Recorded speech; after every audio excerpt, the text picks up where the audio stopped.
being such a young, or just being at such a young age, rather, experiencing all of this, talk to me a little bit about how this impacted your personal life and your professional life. Because I mean, I already got some of how that impact just through our Mm, conversation now, but I kind of want to go into a little deeper with your yeah, personal life, with friends, with school, with, I mean, you're a PhD fellow. So, I mean, that was a lot of rigorous studying to get to where you're at now. And you're still, putting in all these hours, all this effort. So, and understanding what chronic illness does to your body, does to your psyche. I am yeah, curious to know, like, how did you navigate, yeah. life with your chronic illness?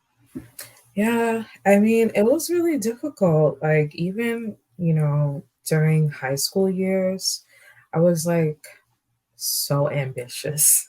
I don't know I don't know what I was on in high school. Like, I was just like so focused on becoming a medical doctor. I And remember. I'm not a medical doctor. I was in ninth grade trying to work on my medical school resume. I was doing the most. But every single month, my behind would be sat down by my period.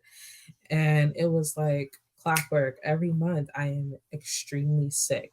The first day of my period, especially if I went to school that day, unfortunately for my father, he was going to come pick me up because I was going to be sent home. Like, majority of the time, I was getting sent home. I was having passing out spells back then, all these other things. And so it was really hard to, like, I had to work extra hard to try to keep up with work. Like, when I would miss days, I didn't really know, I would feel embarrassed with trying to explain to teachers like why I wasn't here.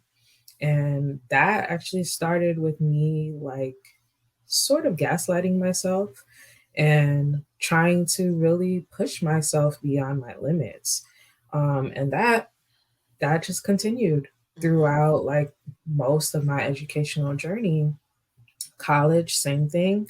Tried my best not to miss any classes, etc.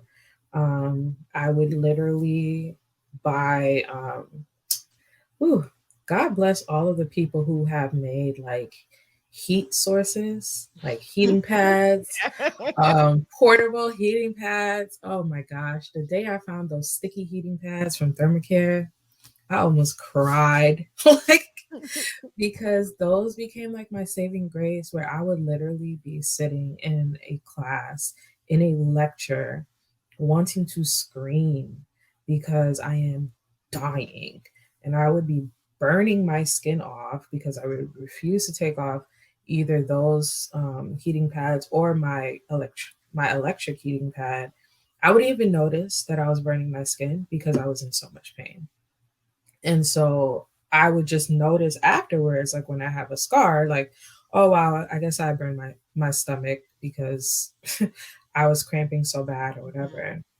But it really became hard, like, to try and keep up with work. I feel like, if I didn't have this, I probably could be even greater in life. Like, I've accomplished, like, thankfully I've accomplished, like, a great deal of things, but I still am hard on myself sometimes, like, because I'm like, I know I could give more, but I can't. Like, my body cannot. Grad school was like my biggest lesson in pushing my body, because it became super intense. And I was working in a lab where, I'm standing at a lab bench doing experiments, etc. And it became to the point where I couldn't stand up to do my experiments. I had to sit, like, especially the last few years, I had to sit on, like, rolling chairs and roll myself around the lab because I refused to take the day off. Because I refused for, especially as a Black woman in my program, that at a predominantly white institution, I refuse for people to be like, this girl's lazy. Like, ain't nothing wrong with her. It's Mhm. just a period. And that's another thing people like to say. Like, it's just a period. It's just period cramps. People have period cramps all the time. But people literally compare endometriosis pain to childbirth, like child labor. And, I was just reading a post from a community page that I follow where these women who have endometriosis were actually saying that they would prefer their labor pains that they had with their children over their endometriosis pains. Wow. And I cannot fathom. I can't even comprehend that. Mm-hmm. But grad school, like, it's like one day just rolling around in this chair, I'm like, girl, this is not okay. Like, this is not okay. Like, you need to listen to your body.